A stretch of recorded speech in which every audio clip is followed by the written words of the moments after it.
이번 서울대 N번방 사건의 가해자에 대한 중형 선고는 다시 한번 디지털 성범죄에 대한 경종을 울렸습니다. 하지만 10대들의 디지털 성착취물 제작과 유통은 여전히 심각한 상황인데요. 이와 관련해서 주목할 만한 통계가 나왔습니다. 함께 보겠습니다.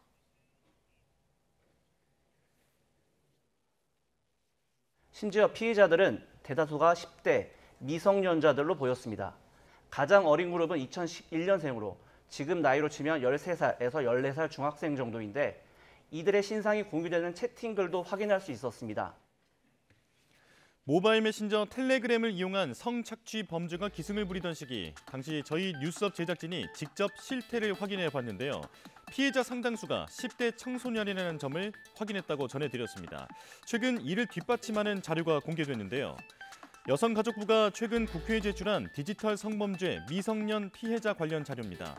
딥페이크 성착취물을 비롯한 불법 촬영물 제작과 유포와 관련해 10대 이하 피해자만 5명 가운데 1명이 넘는 수준이었습니다. 20대 다음으로 많은 수치죠. 더 심각한 건 그 숫자가 점점 늘어나고 있다는 점입니다. 2018년 111명 수준이던 10대 이하 청소년 피해자 수는 지난달 기준으로 무려 2,400여 명으로 20배 넘게 폭증했습니다.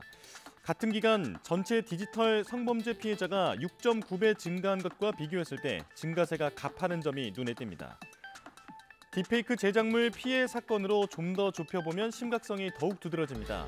지난 3년 동안 경찰이 수사한 딥페이크 사건 피해자는 모두 520여 명이었는데 이 가운데 10대의 비중은 무려 60%, 315명 정도를 차지했습니다. 피해자 5명 중 3명 수준인 거죠. 또 다른 문제는 딥페이크 제작물을 만드는 가해자 역시 10대가 압도적으로 많다는 겁니다. 실제로 경찰이 올해부터 지난 25일까지 관련 내용으로 수사한 964건을 들여다보면 검거 피의자 500여 명 가운데 10대가 무려 410여 명으로 80% 넘는 비중을 차지합니다. 특히 만 10세 이상 14세 미만의 촉법소년도 78명에 달하고 있어 큰 우려를 낳고 있습니다. 이렇게 피해자도 가해자도 모두 10대에 쏠려있는 딥페이크 성착취 범죄. 이들의 공통점은 다른 연령대에 비해 비교적 스마트 기기에 더 익숙하다는 점입니다.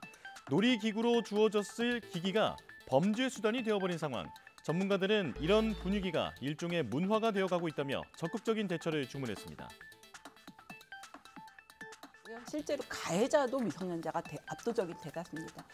이것의 이제 기본은 SNS를 사용하는 연령이 굉장히 낮아졌기 때문이거든요. 타인의 사진을 구하기가 굉장히 쉬워졌고요. 그 사진을 가지고 이게 이제 어렸을 때 지금 휴대전화를 가지고 뭐 이렇게 사진 앱 같은 걸로 뭐 동물하고 이렇게 합성해서 가지고 놀던 이 어린 시절의 장난이 마치 범죄인지로 교육이 안 되고 타인의 인격을 침해하는 데까지 발전을 하고 친구들 사진 쉽게 구할 수 있으니까 SNS에서 우리 반 친구 누구 사진 구해서 그 사진을 가지고 흔히 말하는 지인 능욕 놀이처럼 번지고 있는 이 10대의 문화가 있고 이 문화가 사실 굉장히 범죄가 되고 처벌이 된다. 학교에서나 사회에서 가정에서 교육이 굉장히 필요한 시점입니다. 예.